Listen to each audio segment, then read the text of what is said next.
हम जब भी किसी भी क्रिप्टो करेंसी एक्सचेंज पे अपना अकाउंट बनाने की सोचते हैं, बहुत सारे पैरामीटर हमारे माइंड में चलते रहते हैं कि अगर ये कैटेगरी फुलफिल करेगा ये एक्सचेंज, तभी मैं इस एक्सचेंज पे अपना अकाउंट बनाऊंगा। जैसे कि आप जिस भी एक्सचेंज पे अकाउंट बनाने की सोचते होंगे, आपके माइंड में भी कुछ ये सवाल चलते होंगे। जैसे कि फॉर एग्जाम्पल, जिस भी आप एक्सचेंज पे अकाउंट बना रहे हैं वो कितना पुराना है, वो इंडियन है कि नहीं है, उस पर टोटल नंबर ऑफ यूजर कितने हैं, सपोर्ट सिस्टम कैसा है, INR डिपॉजिट विड्रॉल कैसा है या क्रिप्टो डिपॉजिट या विड्रॉल कैसा है। सबसे इंपॉर्टेंट, सपोर्ट टीम यूजर्स की जो प्रॉब्लम है उसको सॉल्व करती भी है या नहीं, या फिर रिप्लाई ही नहीं करती है। इसके अलावा ट्रेडिंग फीस कितनी है, टोटल नंबर ऑफ कॉइन्स कितने हैं, पेयर्स कितने हैं, एंड जो भी एक्सचेंज चलाया जा रहा है उसके फाउंडर्स कौन कौन है। लेकिन ये जो पैरामीटर है ना, आज के टाइम पे काम नहीं करते हैं। एंड आप सभी ने देखा है कि कुछ दिन पहले वर्ल्ड का 3rd लार्जेस्ट एक्सचेंज FTX, उन्होंने ऑलरेडी बैंकरप्सी जो फाइल है वो कर दी है कि हमारे पास पैसे नहीं है। एंड जब इतना बड़ा एक्सचेंज कह देता है कि हमारे पास पैसे नहीं है यूजर्स को देने के लिए, तो ऐसा डर लगता है कि जो इंडियन एक्सचेंज है वो तो बहुत छोटे एक्सचेंज है, क्या वो भी ऐसा कर सकते हैं। एंड जैसे ही FTX का यहाँ पे कारनामा सभी लोगों के सामने निकल के आता है, किसी ने भी नहीं सुना होगा प्रूफ ऑफ रिजर्व का नाम, लेकिन अभी हर एक ट्विटर यूजर को यहाँ पे समझ आ चुका है कि प्रूफ ऑफ रिजर्व क्या है और कैसे काम करता है। एंड यहाँ पे जो बाइनेंस एक्सचेंज है वो पहला ऐसा एक्सचेंज है जिन्होंने जो पैसा है, यानी कि जो एसेट है, वो दिखाए हैं कि देखो हमारे वॉलेट्स में इतने एसेट रखे हुए हैं और ये टोटली यूजर के हैं और हम इस पैसे का कहीं भी उपयोग नहीं कर रहे हैं, जब भी यूजर चाहे वो विड्रॉल कर सकता है। लेकिन यहाँ पे सिर्फ एक इंडियन एक्सचेंज है जिसका नाम है CoinDCX, एंड सिर्फ CoinDCX के जो CEO हैं सुमित गुप्ता जी, उन्होंने यहाँ पे 13 नवंबर को ट्वीट करके बता दिया है कि हमारी लाइबिलिटी कितनी है और हमारे पास जो प्रूफ ऑफ रिजर्व है वो कितने हैं। अभी तक CoinDCX के अलावा कोई भी एक्सचेंज नहीं है। जब मैं वीडियो बना रहा हूँ, 14 नवंबर को मैं वीडियो बना रहा हूँ, इस डेट तक यहाँ पे किसी भी एक्सचेंज ने CoinDCX के अलावा पब्लिश नहीं किया अपना डेटा कि हमारी लाइबिलिटी तो इतनी है और प्रूफ ऑफ रिजर्व हमारे पास इतना रखा हुआ है। इस वीडियो के माध्यम से डिटेल में समझेंगे प्रूफ ऑफ रिजर्व क्या है, कैसे काम करता है और CoinDCX के पास जो प्रूफ ऑफ रिजर्व है वो कितना रखा हुआ है और लाइबिलिटी कितनी है। उम्मीद करूंगा कि आप सभी को वीडियो अच्छा लगेगा। सबसे पहले बेसिक्स से समझेंगे ताकि प्रूफ ऑफ रिजर्व्स को समझने में इश्यूज ना हो। सबसे पहले समझेंगे कि जो रिजर्व्स हैं वो होते क्या हैं, उसके बाद में समझेंगे जो लाइबिलिटीज हैं उसका मतलब क्या होता है, रिजर्व्स का मतलब क्या होता है, इसको समझते हैं। मान लीजिए CoinDCX में मेरा अकाउंट है और मैंने 100 रुपए का यहाँ पे बिटकॉइन जो CoinDCX एक्सचेंज है उस पे खरीद लिया। ठीक है, मैं खरीद के कहीं पे चले गया और ये 100 रुपए का जो बिटकॉइन है वो मेरा CoinDCX पे ही रखा हुआ है। सो ये जो 100 रुपए का मेरा इन्वेस्टमेंट है ना, ये CoinDCX के पास होना चाहिए रिजर्व्स में, यानी कि उनके वॉलेट में मेरा जो ये अमाउंट है वो रखा होना चाहिए और इस पैसे का जो CoinDCX है वो किसी भी प्रकार से यूज ना करे। ऐसा नहीं है कि किसी दूसरे प्लेटफॉर्म पे ले गया हो या फिर किसी को लैंड कर दिया हो या किसी को लोन पे दे दिया हो या भाई साहब ये ट्रेडिंग कर रहे हैं इस पैसे से, जैसे FTX में रूमर्स निकले थे कि इन्होंने पार्टियों में फंड कर दिए या फिर उन पैसों का वो यूज कर रहे थे ट्रेडिंग के लिए, या यूजर्स के जो ट्रेडिंग पोजीशन है उनको देख के भी ट्रेडिंग कर रहे थे। मतलब बहुत सारी चीजें FTX को लेके ऑलरेडी मैं डिटेल में कवर कर चुका हूँ, वीडियो के डिस्क्रिप्शन में आपको लिंक मिल जाएगा। सो रिजर्व्स आप सभी समझ चुके होंगे कि रिजर्व्स का मतलब क्या होता है। जो यूजर्स का पैसा होता है ना, जो भी ट्रेडिंग करते हैं, वो पैसा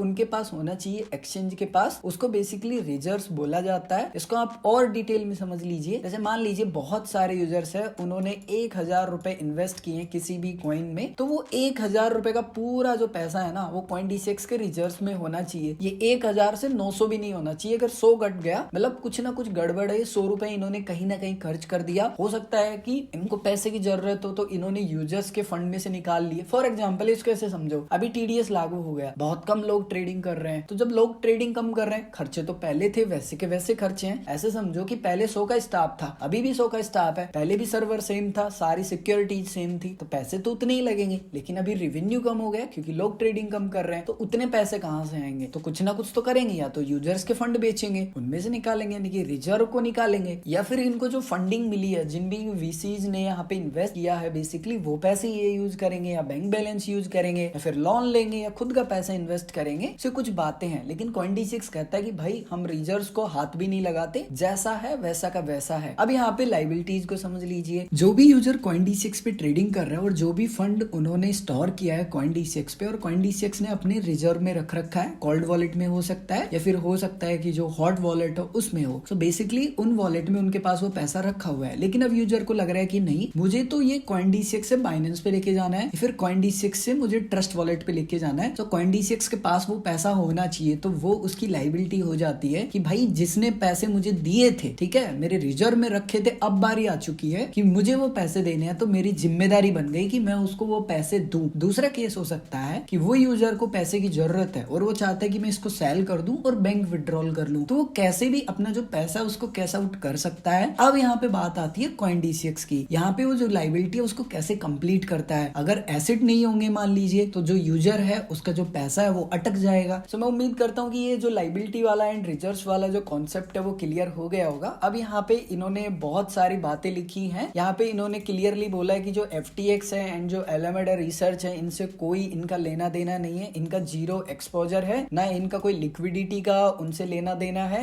ना ही इनका कोई डायरेक्ट इन्वेस्टमेंट है। तो काफी अच्छी यहाँ पे बात है कि CoinDCX का कोई यहाँ पे लिंक नहीं है FTX के साथ या अदर जो भी उनकी कंपनियां थी उनके साथ, या फिर आप बोल सकते हो कि जो FTX ग्रुप है उसके साथ कोई यहाँ पे लेना देना नहीं है। तो यहाँ पे इन्होंने जो अपने रिजर्व्स हैं एंड लाइबिलिटीज हैं वो यहाँ पे शो की हैं, जो कि यहाँ पे टॉप 10 जो टोकन्स है उनकी डिटेल्स यहाँ पे प्रोवाइड करवाई है। बट इसका मतलब ये नहीं है कि सिर्फ ये टॉप 10 ही टोकन्स है, बहुत सारे अदर जो इन्वेस्टमेंट है अदर कॉइन में वो भी यूजर्स ने किए होंगे। तो यहाँ पे जो कॉइन्स है उनके नाम लिखे हुए हैं एंड फंड कितना इनके पास रखा हुआ है वो यहाँ पे आप जो फंड है वो भी देख सकते हैं। तो ये रिजर्व इनके पास काफी अच्छा यहाँ पे इन्होंने शो किया। लेकिन देखो इस समय हम किसी पे भी ट्रस्ट नहीं कर सकते, चाहे वो कितना ही अच्छा एक्सचेंज हो, क्योंकि हमने अच्छे से अच्छे एक्सचेंज का देखा, हमने FTX का देखा है, अभी Crypto.com का भी निकल के आ रहा है, पता नहीं क्या चल रहा है, हमें किसी भी एक्सचेंज के बारे में नहीं पता। इन्होंने अभी तक अपने जो वॉलेट एड्रेस है वो भी पब्लिक नहीं किया, तो हम नहीं देख सकते कि कितना इनका जो फंड है वॉलेट्स में वो रखा हुआ है। इन्होंने सिर्फ एक डायग्राम बना के पेश कर दिया कि देखो हमारे पास इतना रिजर्व है, तो हमें क्लियर पिक्चर नहीं है। अब देखो बेसिकली मैं भी अपना जो कुछ फंड है ट्रेडिंग के लिए वो CoinDCX पे रखता हूँ, बट बेसिकली मैं तो आपको इस समय यही कहना चाहूंगा कि देखो आपके ऊपर ये टोटली निर्भर करता है कि आपको क्या करना है और क्या नहीं करना है, लेकिन आप उतना ही पैसा एक्सचेंज पे रखिए जो कि आप ट्रेडिंग करना चाहते हैं, या अगर कल को वो एक्सचेंज भग जाए तो आपको दिक्कत ना हो। बाकी का पैसा आप सॉफ्टवेयर वॉलेट या हार्डवेयर वॉलेट में मूव कर सकते हैं। अगर सॉफ्टवेयर वॉलेट की मैं बात करूं तो मेटामास्क आप यूज कर सकते हैं, या फिर अगर आप इजी टू अंडरस्टैंड कोई वॉलेट को यूज करना चाहते हैं जो कि बहुत ही सिंपल हो तो आप ट्रस्ट वॉलेट को यूज कर सकते हैं, या फिर एक और वॉलेट है सेफपाल। सेफपाल थोड़ा सा कॉम्प्लिकेटेड है, अगर आप नए यूजर हो स्टार्टिंग में तो थोड़ा सा कंफ्यूजन हो सकता है। वैसे मैंने